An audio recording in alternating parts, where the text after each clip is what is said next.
ಎಲ್ಲರಿಗೂ ನಮಸ್ಕಾರಗಳು. ನನ್ನ ಹೆಸರು ಹೇಮಸಿರಿ. ನನ್ನ ತಂದೆಯ ಹೆಸರು ಪ್ರಜ್ವಲ್. ನನ್ನ ತಾಯಿಯ ಹೆಸರು ಕಾವ್ಯ. ನಾನು 4ನೇ ತರಗತಿಯಲ್ಲಿ ಓದುತ್ತಿದ್ದೇನೆ. ನಾನು ಇಂದು ಸಹನಾವವತು ಶ್ಲೋಕವನ್ನು ಹೇಳುತ್ತಿದ್ದೇನೆ. ಸಹನಾವವತು ಸಹನೌ ಭುನಕ್ತು ಸಹ ವೀರ್ಯಂ ಕರವಾವಹೈ तेजस्विनावधीतमस्तु मा विद्विषावहै.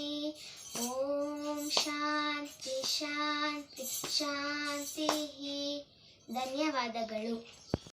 ಓಂ ಸಹನಾವವತು ಸಹನೌ ಭುನಕ್ತು ಸಹ ವೀರ್ಯಂ ಕರವಾವಹೈ ತೇಜಸ್ವಿನಾವಧೀತಮಸ್ತು ಮಾ ವಿದ್ವಿಷಾವಹೈ. ಓಂ ಶಾಂತಿ ಶಾಂತಿ ಶಾಂತಿ. ಇದು ಕೃಷ್ಣ ಯಜುರ್ವೇದದ ತೈತರೀಯ ಉಪನಿಷತ್ತಿನಲ್ಲಿ ಬರುವ ಒಂದು ಶ್ಲೋಕವಾಗಿದೆ.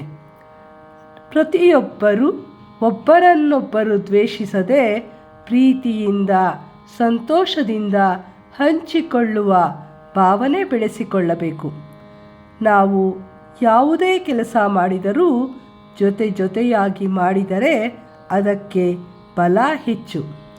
ಒಗ್ಗಟ್ಟಿನಲ್ಲಿ ಬಲವಿದೆ ಎನ್ನುತ್ತಾರಲ್ಲ, ಹಾಗೆ ಈ ಮಂತ್ರವನ್ನು ಶಾಲೆಗಳಲ್ಲಿ, ಯೋಗಾಭ್ಯಾಸಗಳಲ್ಲಿ, ಯಾವುದೇ ಕಲಿಕೆಗಳ ಸಂದರ್ಭದಲ್ಲಿ ಈ ಮಂತ್ರವನ್ನು ಹೆಚ್ಚಾಗಿ ಪಠಿಸುತ್ತಾರೆ.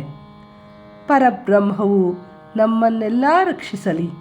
ನಾವೆಲ್ಲರೂ ಒಟ್ಟಾಗಿ ಬೆಳೆಯೋಣ. ನಾವೆಲ್ಲರೂ ಒಟ್ಟಾಗಿ ಊಟ ಮಾಡೋಣ.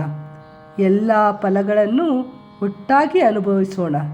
ನಮ್ಮಲ್ಲಿ ಯಾವುದೇ ಕಾರಣಕ್ಕೂ ಪರಸ್ಪರ ದ್ವೇಷಿಸದೆ ನಮ್ಮ ಮನಸ್ಸು ತೇಜಸ್ಸಿನಿಂದ ತುಂಬಿ ಯಾವುದೇ ತಿಳುವಳಿಕೆಯ ಕೊರತೆ ಇಲ್ಲದೆ ಸಂತೋಷದಿಂದ ಸಂತೃಪ್ತಿಯಿಂದ ಶಾಂತಿಯುತವಾಗಿ ಬಾಳೋಣ.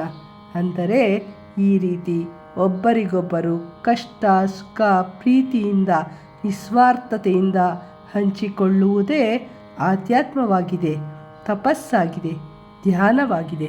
ಧನ್ಯವಾದಗಳು.